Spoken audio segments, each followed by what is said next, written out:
Why does the black man serve the white man? Why does everything the black man do benefit the white man? Why does the black man say freedom is doing what I want to do? And why is it that everything he wants to do enriches the European? Welcome to the desert of the real.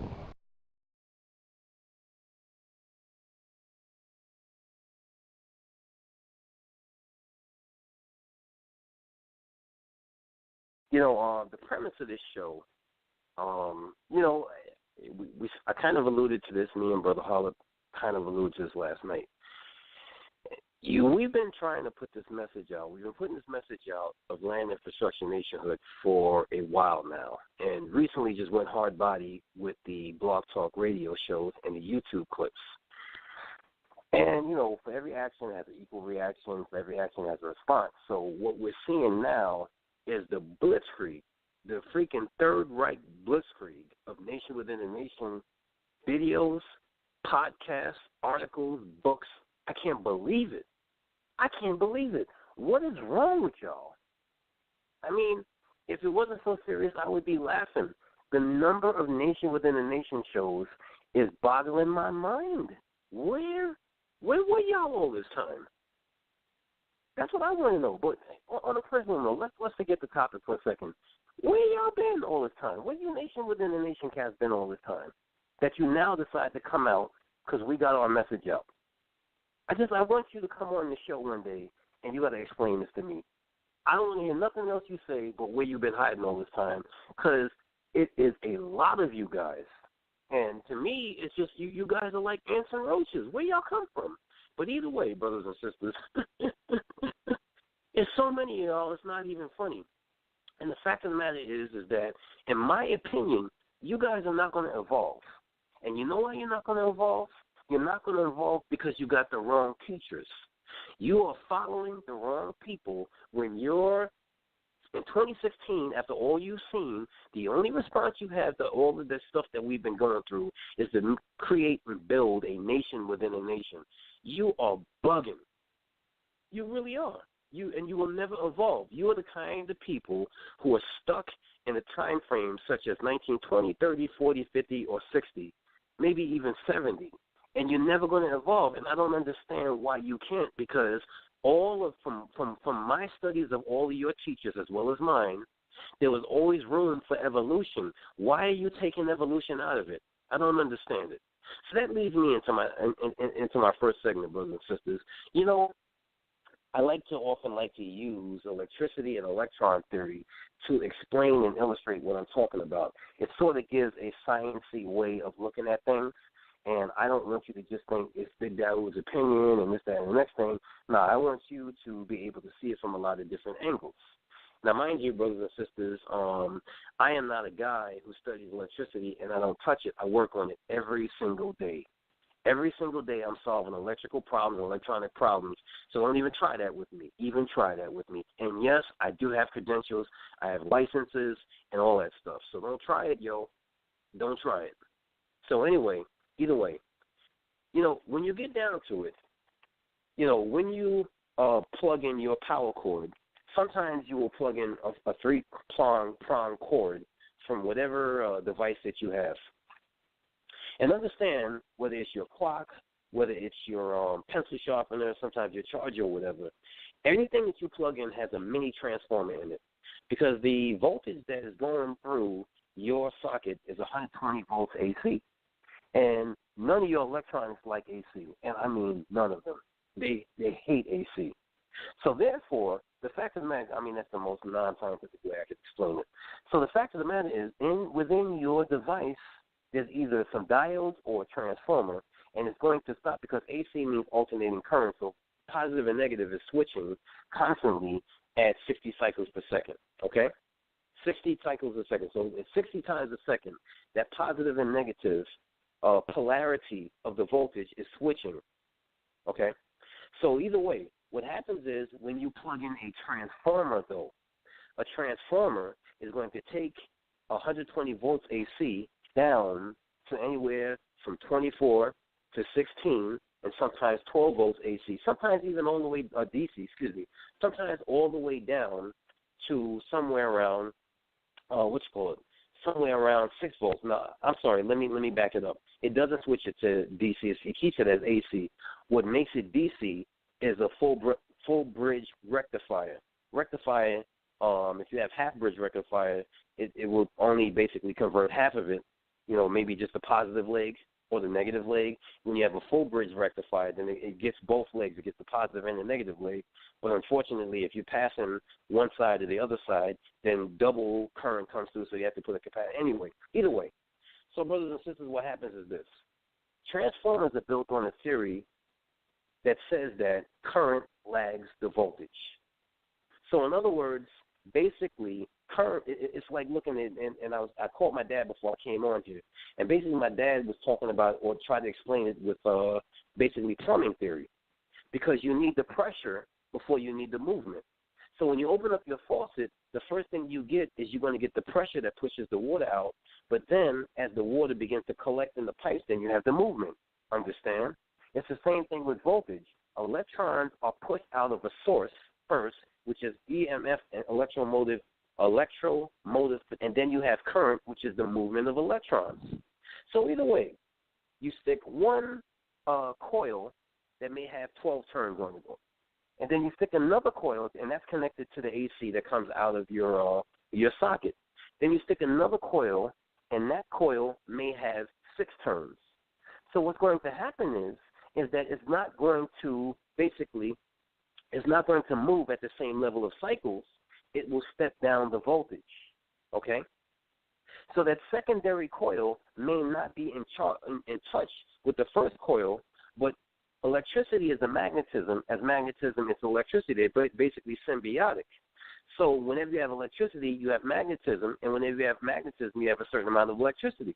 So make a long story short, what happens is when you're pumping that 120 into that first coil, it creates a magnetic field. That magnetic field then cuts the conductors or the coil on the secondary, and it induces voltage. In other words, it actually puts voltage in the second coil, but if the second coil's turns are less, then it drops the voltage down from, could be 24 down to 12 or maybe 6 or maybe 5. Why am I saying this? When you follow somebody, person is operating at 60 cycles per second. Now remember, if you saw Iron Man 2, when Iron Man beat the guy that had the snakes, the electronic snakes on his arms, he said to him, "It is a good thing that you did, a good design, but you need to double the cycles." So what happened there? Iron Man was trying to teach this guy how to edify himself, how to increase himself, how to advance himself, how to evolve himself. To be very honest with you, in America, we use 60 cycles per second. In most European countries, they use 50. So it's not moving at the same level of cycles that we have in America. And what he's telling them is your culture teaches you to move at 10 cycles less than our culture. You need to double the cycles. If your invention was to work, you would need to double the cycles. So look at it this way, brothers and sisters. If you are following somebody, and that person that you are following is moving at, or if the person that you're following is teaching you in your mind, your spirit, your understanding, your way of looking at things,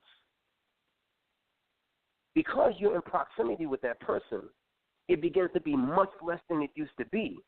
Then quite frankly, what you got to understand is that person that you are following is not stepping your voltage up, he's stepping it down. When you follow these within a nation cats, they take your ideology from the Moorish Science Temple. They take your ideology from the Hebrews. They take your ideology from Pat Afrikanist group. They take your ideology in the nation, and they step it down, and they make you focus on living in America. They make you focus on doing what you're supposed to do in America. And instead of doubling cycles, you're reducing cycles. You now only think that your only way of salvation is to ask the white man for 6 states in the South.